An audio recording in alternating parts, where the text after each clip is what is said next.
अस्सलामुअलैकुम जी। आज की story train to Busan movie पर है। चैनल पर नए हैं जी तो चैनल को सब्सक्राइब कर लें। चलें स्टार्ट करते हैं। स्टार्टिंग में हमें एक ट्रक दिखाई देता है जो कि एक बायोलॉजिकल लैब में इंटर हो रहा होता है, लेकिन उसे बहुत ही अच्छी तरीके से सैनिटाइज किया जाता है। जब वो ट्रक ड्राइवर उनसे पूछता है तो वो लोग कहते हैं कुछ भी नहीं, बस यहाँ पर ज़रा सी न्यूक्लियर रेडिएशन लीक हो गई थी, इसी वजह से ये इतनी एहतियात हो रही है और अब सब ठीक है। वापसी आते हुए उस ट्रक ड्राइवर का ध्यान भटकता है और उसकी गाड़ी से एक हिरन का एक्सीडेंट हो जाता है। वो ड्राइवर बाहर निकलता है, देखता है और फिर चला जाता है, लेकिन उसके जाने के बाद वो हिरन बड़े ही अजीब तरीके से उठता है और उसकी आंखें बिल्कुल वाइट हो चुकी होती हैं और यहीं पर ये सीन खत्म होता है। और हम कहानी का मेन कैरेक्टर सियोक हू देखते हैं जो कि एक फंड मैनेजर होता है। सियोक हू की डिवोर्स हो चुकी होती है और अब वो अपने काम में बहुत ज़्यादा बिजी रहने लगता है। सियोक हू की एक बेटी भी होती है और फिर वो अपनी बीवी से अपनी बेटी की कस्टडी पर लड़ रहा होता है। उसके बाद जब वो घर जाता है तो उसे याद आता है कि उसकी बेटी का तो आज बर्थडे है और जब वो उसकी बेटी को प्रेजेंट देता है तो उसकी बेटी कहती है कि यही प्रेजेंट आपने मुझे पिछली बार भी दिया था,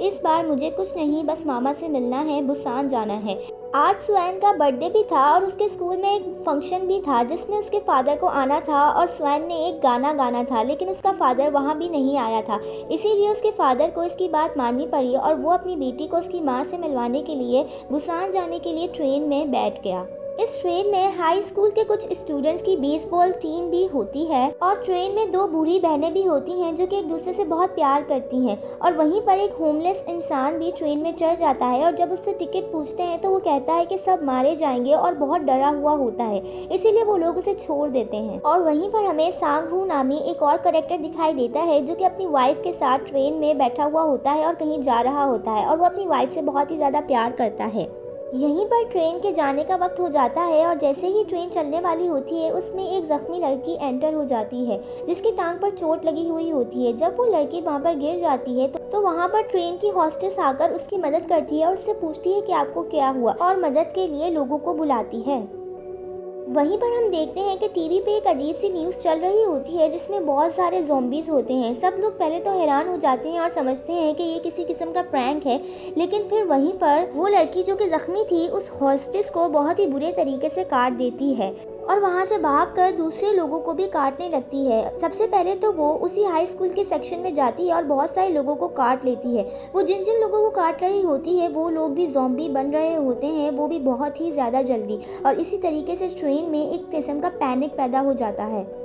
ट्रेन के दूसरे सेक्शन में जहाँ पे सियोक हू और उसकी बेटी होती हैं वहाँ पर ज़ॉम्बी की कोई खबर ही नहीं होती, लेकिन फिर वहाँ पर अचानक से सारे ज़ॉम्बीज़ आ जाते हैं और सियोक हू किसी न किसी तरीके से अपनी बेटी को वहाँ से लेके भागना शुरू कर देता है और ट्रेन के दूसरे सेक्शन में जा रहा होता है, लेकिन सारे ज़ॉम्बीज़ उसके पीछे भाग रहे होते हैं और फिर वो एक सेक्शन में चला जाता है और दरवाज़ा बंद कर देता है। दूसरी तरफ सांग हू और उसकी वाइफ भी ज़ॉम्बी से लड़ रहे होते हैं और उनसे किसी भी सेक्शन का दरवाज़ा नहीं खोलता, इसीलिए वो लोग उस सेक्शन में आ जाते हैं जहाँ पर अभी सियोक हू आया होता है। सियोक हू दरवाज़ा खोलता है और फिर उन दोनों को अंदर आने देता है और वो लोग वो दरवाज़ा बंद कर देते हैं। उसके बाद वो सारे ज़ॉम्बीज़ इतने ख़तरनाक होते हैं कि वो लोग इंसानों को खाना चाहते हैं और वो लोग बहुत बेताब होते हैं, इसीलिए बाकी सारे लोग उस दरवाजे पर अखबार चिपका देते हैं जिसकी वजह से उन ज़ॉम्बीज़ का ध्यान भटका रहे और इस तरीके से ये लोग अपनी जान बचाते हैं। और यहीं पर सांग हू और सियोक हू आपस में बातचीत करते हैं। उसके बाद वो सब लोग ट्रेन में चलती हुई न्यूज़ पर ध्यान देते हैं जिसमें बताया जा रहा होता है कि किसी रेडिएशन की लीकेज की वजह से ये इन्फेक्शन फैला है और अब ये इन्फेक्शन बहुत तेज़ी से फैला जा रहा है। जिसको भी इन्फेक्शन होता है वो दूसरे लोगों को काटने की कोशिश करता है और बाकी सारे लोग भी बहुत तेज़ी से इस इन्फेक्शन की लपेट में आ रहे हैं। ये सुनने के बाद सियोक हू जब अपने घर अपनी माँ को फ़ोन करता है तो उसकी माँ उससे कहती है कि अपनी बेटी और बीवी का ख्याल रखना, और वहीं पर उसे पता चलता है कि उसकी माँ भी इन्फेक्टेड हो चुकी है।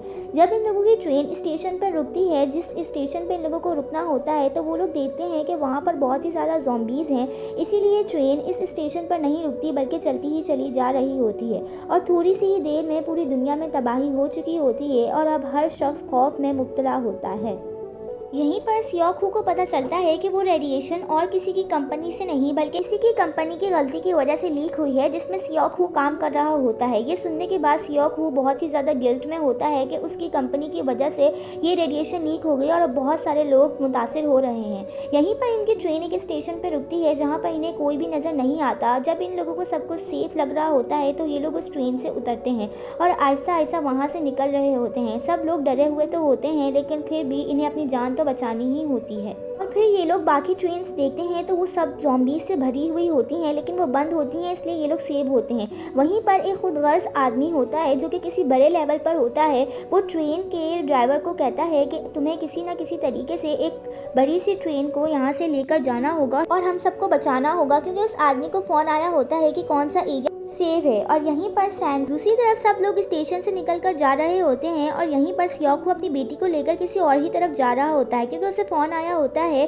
उसके किसी दोस्त का कि मैं तुम्हें दूसरे रास्ते से प्रोटेक्ट करने आऊँगा, तुम उन लोगों के साथ मत जाना, क्योंकि उन लोगों को अगर मिलिट्री ने पकड़ लिया तो वो लोग उन्हें कहीं और ही ले जाएंगे, ये समझ के कि वो सब लोग इन्फेक्टेड हैं। इसीलिए सियोक हू अपनी बेटी के साथ दूसरे रास्ते पर आ जाता है। सियोक हू की ये सारी बातें उस होमलेस इंसान ने सुन ली होती हैं, इसीलिए वो भी सियोक हू और उसकी बेटी के पीछे पीछे यहाँ पर आ जाता है। और फिर जब सियोक हू का दोस्त वहाँ पर पहुँच जाता है तो सियोक हू अपने दोस्त के पास जाता है ताकि वो उनकी मदद कर सके। और यहाँ पर बाकी सारे लोग भी सीढ़ियों से उतर रहे होते हैं कि मिलिट्री इन लोगों को प्रोटेक्ट करेगी, लेकिन फिर वो देखते हैं कि वहाँ पर मिलिट्री तो थी लेकिन वो सारी मिलिट्री ज़ॉम्बी बन चुकी थी। और जैसे ही ये लोग एलिवेटर से नीचे उतर रहे होते हैं सब लोग इनके ऊपर अटैक कर देते हैं। और दूसरी तरफ सियोक हू का दोस्त भी सही सलामत नहीं होता, वो भी ज़ॉम्बी बन चुका होता है और यहीं पर उसकी बेटी पर अटैक ही होने वाला होता है और सियोक हू अपनी बेटी को बचाने ही वाला होता है, लेकिन वो बहुत दूर होता है। इसलिए सैंग हू अपनी वाइफ के साथ उसकी बेटी को बचाकर वहां से ले जाता है और वहाँ का दरवाज़ा बंद कर देते हैं। लेकिन सियोक हू वहाँ से भाग ही रहा होता है कि एक ज़ॉम्बी उस पर अटैक कर देता है। सियोक हू किसी न किसी तरीके से अपनी जान बचाता है और फिर उस दरवाजे की तरफ दौड़ता है। ये लोग दरवाज़ा खोलते हैं और सियोक हू की जान भी बचा लेते हैं और फिर सब मिलकर पूरी जोर लगाकर उस दरवाजे को बंद करने की कोशिश करते हैं, लेकिन वो दरवाज़ा चूँकि शीशे का होता है और ज़ॉम्बी बहुत सारे होते हैं, वो लोग उस दरवाजे को भी तोड़ देते हैं। इससे पहले कि वो उस दरवाजे को तोड़ें ये सब लोग वहाँ से भागते हैं और ट्रेन की तरफ जाते हैं और एक ट्रेन का दरवाज़ा खोल देते हैं जिसमें ज़ॉम्बी भरे हुए होते हैं। लेकिन फिर ये लोग सही वाली ट्रेन में चढ़ जाते हैं और फिर वहाँ पर भी सारे ज़ॉम्बीज़ आ जाते हैं। सैंग हू तो वही दरवाज़ा बंद करने में लगा होता है, इसीलिए वो अपनी वाइफ से अलग हो जाता है। उसकी वाइफ सियोक हू की बेटी को लेकर और एक बुरी औरत को लेकर अपनी जान बचाते हुए एक ट्रेन के सेक्शन में चढ़ जाती है और यहीं पर सारे लोग अलग अलग हो जाते हैं और अपनी जान बचाते हुए ट्रेन के दूसरे सेक्शंस में चढ़ जाते हैं और दरवाजे बंद कर देते हैं। और फिर उन्हें पता चलता है कि वो सब लोग अलग हो चुके हैं और यहाँ पर वो खुदगर्ज आदमी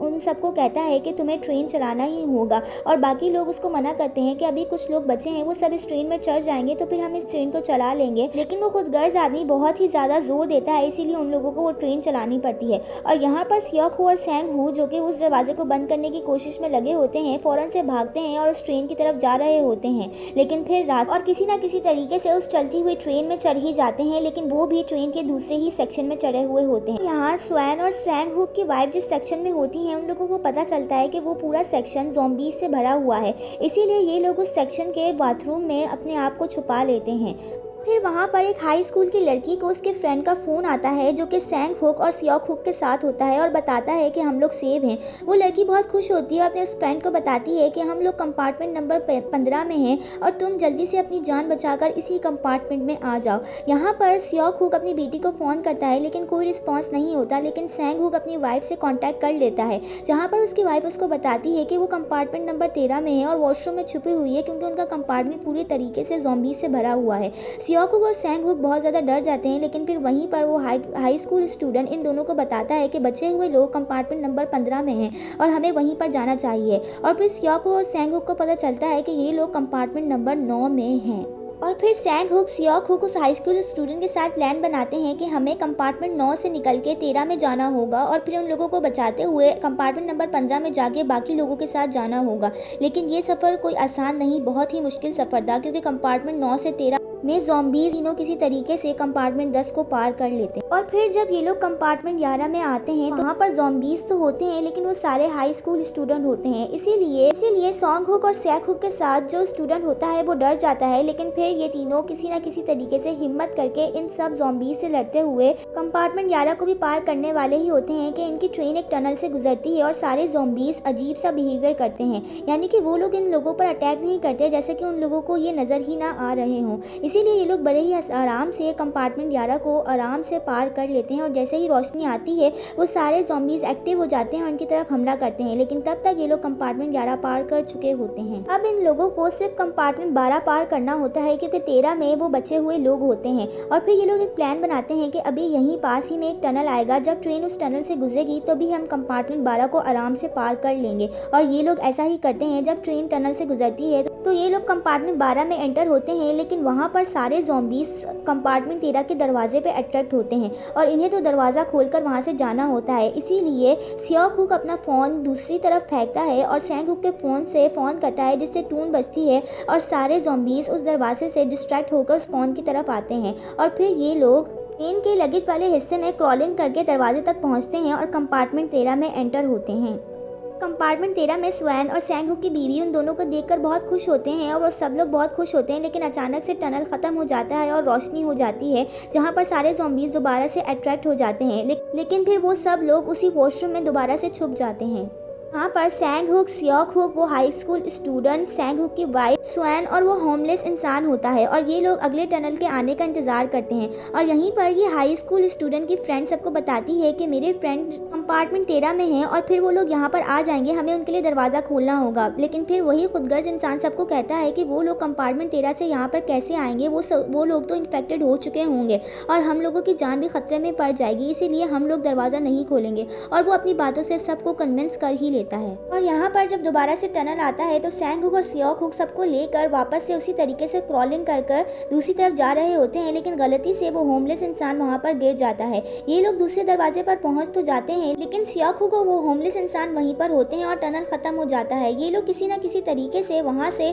दूसरे दरवाजे पर पहुँच जाते हैं और दरवाज़ा बंद ही कर रहे होते हैं। सैंग हुक बड़ी मुश्किल से दरवाज़ा बंद कर रहा होता है और सियोक हुक कंपार्टमेंट 15 का दरवाज़ा खटकाता है कि दरवाज़ा खोलो, लेकिन कंपार्टमेंट 15 वाले दरवाज़ा ही नहीं खोलते, ये सोचकर कि वो सब लोग इन्फेक्टेड हो चुके होंगे और हमारी जान खतरे में पड़ जाएगी। और यहीं पर सैंग हुक बहुत ही मुश्किल से दरवाज़ा बंद कर रहा होता है, लेकिन आधे ज़ॉम्बीज़ उस दरवाजे से बाहर निकल रहे होते हैं और वहीं पर वो लोग सैंग हुक का हाथ काट लेते हैं, जिसकी वजह से सैंग हुक इन्फेक्टेड हो जाता है। सैंग हुक सियोक हुक से कहता है कि मेरी बीवी का ख्याल रखना और अपनी बेटी का भी ख्याल रखना, इन दोनों को तुम्हें यहाँ से बचाकर लेकर जाना ही होगा। सैंग हुक वहाँ पर ज़ॉम्बीज़ को रोकता है और सियोक हुक उसकी बीवी और बच्ची को वहाँ से लेकर कंपार्टमेंट 15 का दरवाज़ा तोड़कर अंदर चला जाता है। और यहाँ पर सैंग हुक भी ज़ॉम्बी में कन्वर्ट हो जाता है और ज़ॉम्बी से लड़ रहा होता है। सियोक हुक ने अपना दोस्त खो दिया होता है, इसीलिए जब वो कंपार्टमेंट 15 में आता है तो उस खुदगर्ज आदमी को बहुत ही बुरे तरीके से पीटता है। मौके का फ़ायदा उठाकर वो खुदगर्ज आदमी सबको कहता है कि देखो इसे गुस्सा आ रहा है, ये इन्फेक्ट हो चुका है, हमें इन लोगों को अपने साथ नहीं रखना चाहिए वरना हम सब भी ज़ॉम्बीज़ बन जाएंगे। इसीलिए वो सब राज़ी हो जाते हैं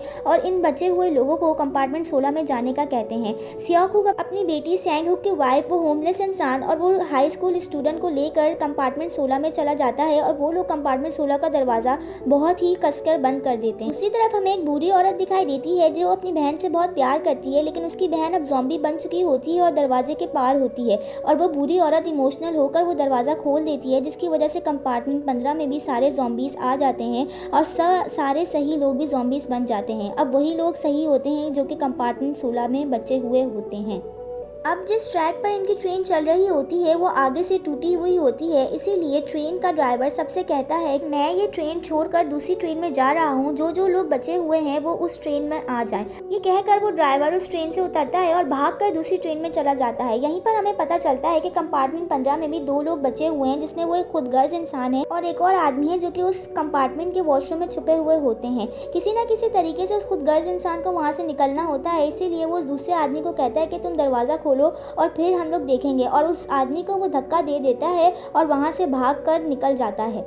दूसरी तरफ सियोक हुक भी सबको लेकर निकलता है, पर वो देखता है कि एक ट्रेन जिस पर आग लगी हुई है बड़ी तेज़ी से ट्रैक पर आ रही होती है, जिसकी वजह से एक एक्सीडेंट होता है और 2 ट्रेन्स का टकराव हो जाता है, जिसमें सियोक हुक और वो बच्ची, सैंग हुक की वाइफ और वो होमलेस इंसान फंस जाते हैं। यहाँ पर वो हाई स्कूल स्टूडेंट अपनी फ्रेंड को लेकर ट्रेन में चल जाता है और दूसरी तरफ जाने के लिए दरवाज़ा खोलने की कोशिश करता है, लेकिन फिर वहीं पर वो खुदगर्ज इंसान आ जाता है और उन दोनों को ज़ॉम्बी के हवाले कर वो दरवाज़ा तोड़कर वहाँ से बाहर निकल जाता है और फिर यहाँ पर ये दोनों हाई स्कूल स्टूडेंट भी ज़ॉम्बी बन जाते हैं।